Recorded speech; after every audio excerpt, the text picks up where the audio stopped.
Hi, I'm Grant. And I'm Lee. And this is Tabletop Tech Talk. Today we're going to talk about a few new things in the camera world. Maybe a little bit of Canon stuff. And maybe a little bit of Nikon stuff. A hint of GoPro and a pinch of Panasonic. Let's cue the music.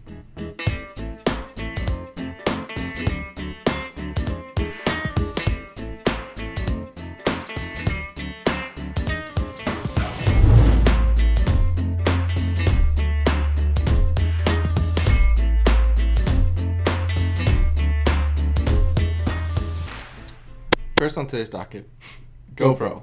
Oh, that was flawless. The Hero 7 leaked. Yeah, on a store display. Yeah, some retail store display. There's pictures of it out there on the internet. If we have some, we'll put some here. The Hero 7 was leaked on a store display from a remote GoPro update as they were testing firmware and stuff for a new display, and pictures of the actual GoPro Hero 7s were on the screen. And a little bit of backstory to how that works, because we did a little bit of digging. The way it works is GoPro from their headquarters sends out like a media file of what should be played on the TV screen above the GoPro displays in stores. Mm-hmm. So the stores don't have any control over that. GoPro did, and GoPro, just like Apple did recently, played themselves and basically released as much information as we could gather.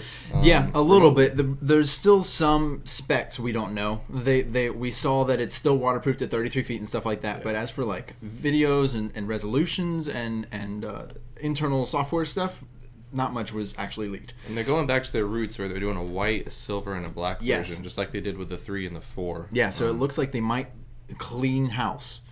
Which would be cool to see. Get rid of the 6, get rid of the 5, get rid of the Hero, and just have 7 white, silver, black. And at the time of this video recording, GoPro, the company, is still up for grabs.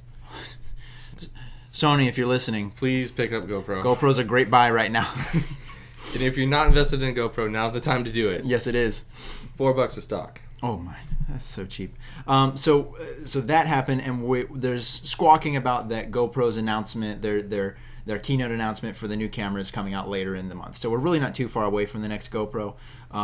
We honestly don't know too much about it, but we do know like it's definitely here. It's out in the wild. There's 3 new cameras. And there's 3 versions of it. So that's kind of what we got. So speaking of leaks and possible upcoming cameras, what do you know about the Panasonic?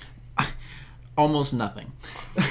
Other than Panasonic looks like they're getting real close to releasing a full frame sensor, which is really cool because they were the first camera manufacturer to release a mirrorless micro four thirds camera, which was really cool for the market.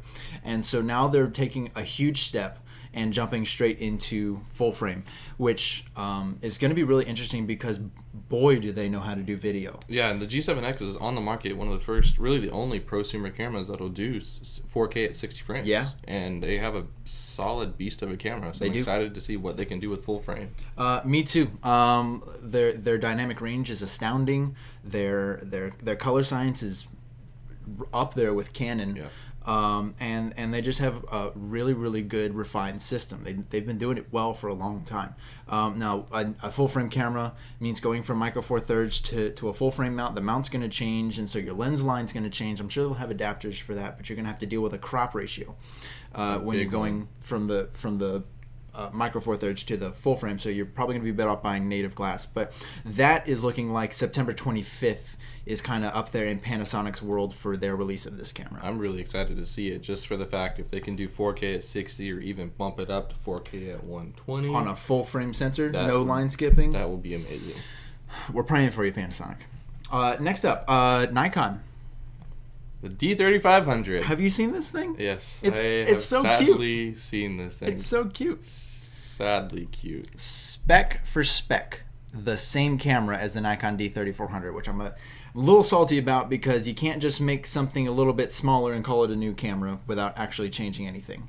I think that's a rule somewhere. We're gonna have to find it, but when I find it, I'll post it because that's kind of cheating in my opinion. Now I know they needed to rebrand it for the holiday season and stuff like that, and it's a new camera, new number means new camera, and consumerism, and bam, that you sell units that way. I get it, but I labored over those differences in specifications between the two cameras, and I couldn't find a single difference, even down to the processor. And you make a good point with the whole consumerism thing. Someone who's going to be buying an entry-level camera such as the D34 or the 3500, they're not going to be really looking into this spec differences between the lines. For the most part, they might go and look at a little bit of consumer reports. Yep. But typically, they're not really going to know that there's a difference. So if they're going to put a higher price tag on a camera that is exactly the same as the previous rendition, that's how it works. And hopefully it stays the same price, because there's not much of a change. Now, when the D3400 came out, it already had a higher kind of spec ratio compared to the Canon T6, which is what it was meant to go head to head against. So it doesn't leave much more room to improve if you still want to have a $300-400 camera. Right. So I kind of get it, but at the same time, I wish it could have been like the D3401.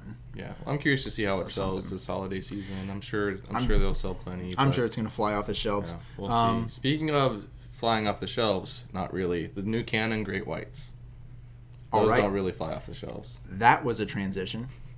Anyways, Canon's got 2 new Great White lenses. We call them the Great Whites, like the sharks and stuff like that. The massive lenses you see on the side of like NFL games and sporting events and stuff like that.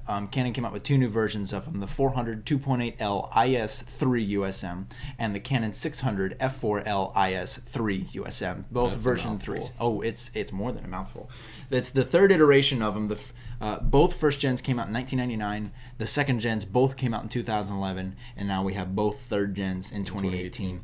And what I'm looking at, I had to write these numbers down because I'm sorry I could not remember them. But the version 1s were both 11 3/4 pounds. The version 2s were right around 8.5 pounds, and these version 3s are right around 6.5 pounds. And there's specific numbers in there and decimal points and stuff like that, but they're both at pretty close to each other in weight.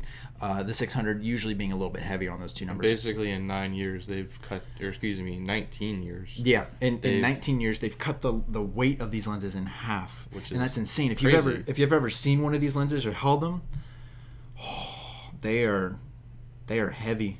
They are not fun to walk around with. No, and what's crazy too is normally you would think a better edition of a lens is gonna have more elements in it, but I think maybe they cut down on elements. From what I was seeing, it looks like they moved a lot of the elements from the frontal lens kind of to the middle, so that helped out. A, it balanced the lens better, and then B, light coming in through.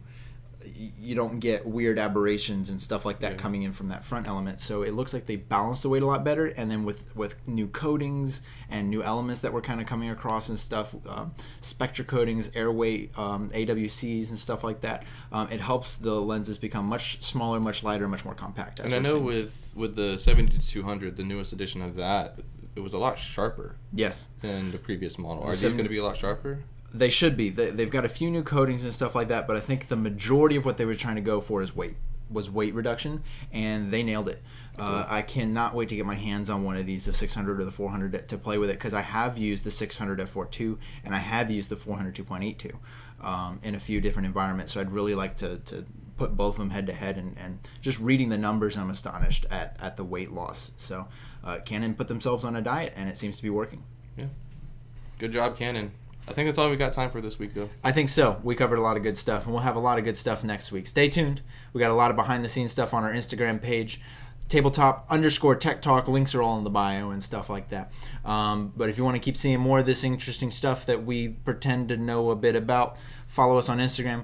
Subscribe to us on the YouTube channel. Like the video if it touched your soul in a certain way, and don't if it didn't. So we'll see you guys in the next one.